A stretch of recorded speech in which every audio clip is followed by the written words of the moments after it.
Assalamualaikum, selamat pagi. Pada video kali ini saya akan membahas tentang relative layout. Relative layout ini sebuah layout di mana posisi dari sebuah komponen dapat diatur terhadap komponen yang lainnya. Nah, kemarin kan kalau pada linear layout kita menyusunnya secara sejajar, secara vertikal maupun horizontal. Tapi di relative layout ini kita bisa menyusunnya semua seperti kemauan kita. Oke, misalkan kita ganti ininya jadi relative layout. Oke, kemudian kita misalkan tambahkan satu item sini, text view, wrap content. Kita kasih teks, ini teks pertama.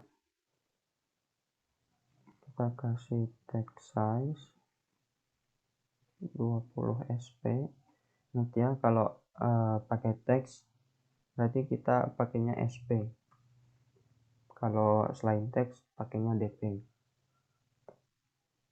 Kemudian text color kita kasih black, kurung tutup.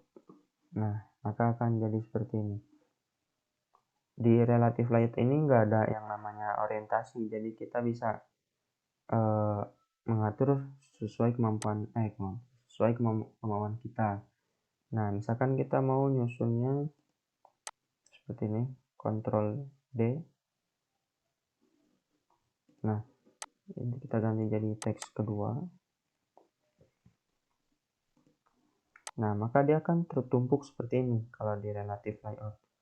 Nah, biar kita nggak ditumpuk seperti ini, kita taruh di bawahnya misalkan. Kita kasih ID dulu di sini, ID txt1. Yang kedua ini ID txt2. Nah, seperti ini. Nah, untuk mengatur layoutnya atau item di bawahnya, jadi kita akan menyusun si teks kedua ini ada di bawah teks yang pertama ini. Jadi kita bisa kasih layout below. Nah, tolong teks kedua ini disusun di bawahnya. Bawahnya siapa? Bawahnya yang ID-nya teks 1. Nah, jadi seperti ini. Maka dia akan tersusun di bawah ID yang teks 1 tadi.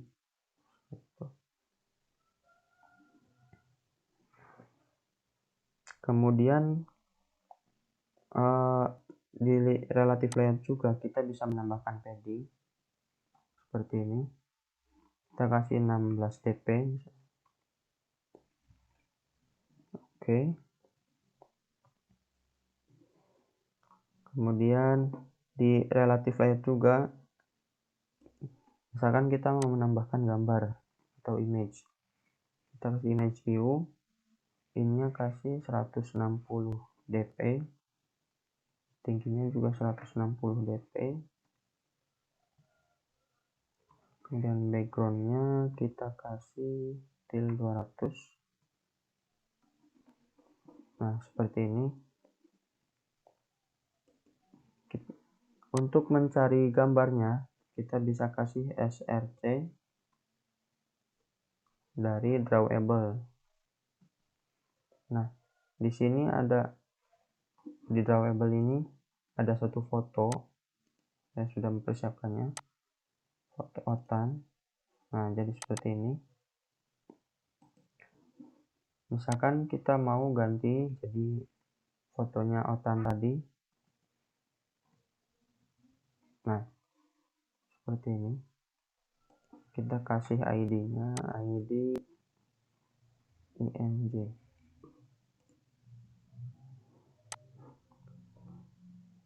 Terus kita mau menyusun si teks ini di sampingnya foto. Caranya kita kasih to end of. Nah, Jadi layout to end of ini tolong letakkan item ini di belakang atau di akhirnya siapa? Akhirnya yang ID-nya IND tadi. Nah, seperti ini dia akan terletak di belakangnya. Kemudian yang ini juga kita kasih layout to end of. Ada to end off, to start off, to left off, to right off. Semuanya sama sesuai dengan arti bahasa Inggrisnya. Kalau start kan awal, berarti di awalnya siapa. Left right pun seperti itu, seperti artinya. Kita misalkan ini aja, to end off, yang ID-nya ING tadi. Nah, seperti ini. Ini terlalu mepet nih, misalkan kita mau kasih margin. Ini ya. Karena bagian belakang sini kita kasih margin N aja. Margin N kasih 12 dp. Nah, maka dia akan terjarak seperti ini. Kemudian kita juga bisa menambahkan item. Misalkan ini copy paste dulu. Nah, ini merah kenapa? Karena ID-nya sama. Jadi nggak boleh ya ID-nya sama. Misalkan kita kasih ID teks ketiga. Ini ganti jadi teks ketiga. Ini yang hapus ya. Nah, maka dia akan ada di sini. Kita mau nyusunnya di bawahnya si foto ini. Tinggal kita kasih aja layout below. Nah, tinggal layout below di bawah yang ID-nya IND tadi. Nah, seperti ini. Karena ini terlalu mepet, kita bisa kasih margin. Karena margin untuk memberi jarak yang ke atasnya aja, misalkan kita tambahkan margin top 12 dp. Nah, maka dia akan memberi jarak ke item yang ada di atasnya. Kemudian misalkan kita mau nambahkan yang namanya button. Nah, button ini. Misalkan kita ininya web content, tingginya juga web content. Kita kasih teks. Teksnya itu adalah tombol.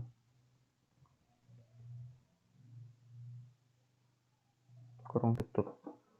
Nah, seperti biasa, dia akan tersusun di sini. Semua item yang tidak ada atribut penunjukan lokasi atau posisinya, layout below kah atau layout to end off atau gimana, maka dia akan otomatis di sini. Di linear layout juga kita bisa menyusun atau mengatur ini itu relatif ke relatif layoutnya. Misalkan kita mau nyusun di bawahnya, berarti parent. Nah, align parent bottom, berarti kalau align parent bottom ini dia akan menyusun di bawah sini. Kalau sesuai dengan bahasa Inggrisnya ada n itu akhir, berarti di sini top dan start sesuai dengan artinya. Sekarang kita align bottom, kita kasih true. Nah, maka dia akan pindah di sini nih. Jadi dia akan menyusun di bottom atau bawahnya siapa atau bagian mana di bawahnya parentnya apa? Parentnya itu relatif layout ini. Maka dia di bawah sini. Bisa kita juga kasih parent n tadi. Nah, di sini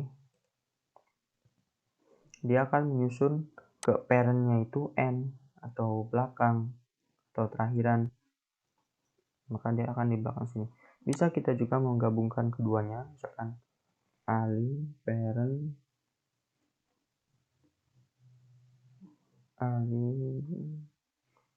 button. Nah, kasih true. Nah, dia maka akan secara button true, secara n juga true. Jadi akan tersusun di sini. Oh iya, satu lagi info. Nah, ini kan ada tulisannya nih, apa namanya, ada blok kuningnya. Ini karena kita hardcode, jadi teksnya itu harus disimpan di dalam sebuah variabel. Nih, bisa dengan cara klik ini lampu kuning ini, kemudian extract resource. Nah, resource name-nya apa? Resource name ini kayak nama string yang untuk kita panggil ini apa. Misalkan tetap aja teks pertama, kemudian value-nya itu tadi teks pertama. Nyimpennya di mana? Nyimpennya di main src main res ini. Kemudian ada di file yang namanya string.xml. Oke. Nah, di sini maka blok kuningnya akan hilang. Kemudian ada add string teks pertama. Dia ada di sini. Ada res. Terus ada di value. Nah, di string.xml ini. Nah, ini ada nih teks pertama. Isinya teks pertama. Selain itu kita juga bisa dengan klik sininya, klik AL atau tekan tombol ALT dan enter. Nah, enter, pilih yang extract string resource ini. Misalkan kita resource name-nya txt2. Kemudian klik OK. Nah, dia maka akan memanggil di file string ini yang namanya txt2 ini. Kita lihat di file string. Nah, ada kan txt2. Misalkan teks 2 ini salah, kita mau ngubahnya jadi teks kedua aja. Tinggal ubah aja di sini. Nanti otomatis di sini akan berubah. Nih, teks kedua aja. Jadi seperti itu. Jadi ketika ada teks yang sama, kita tidak usah menulis, misalkan ini teks kedua aja, terus yang bawah ini juga nanti tulisnya teks kedua aja.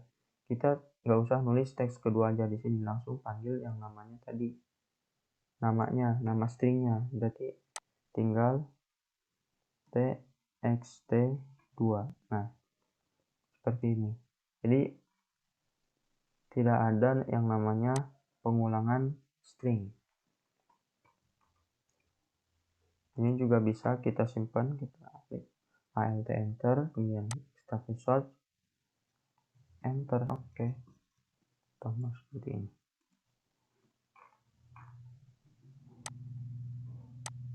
Oke, seperti ini. Nah, mungkin itu aja. Terima kasih sudah menonton. Teman-teman bisa explore sendiri lagi. Terima kasih. Assalamualaikum.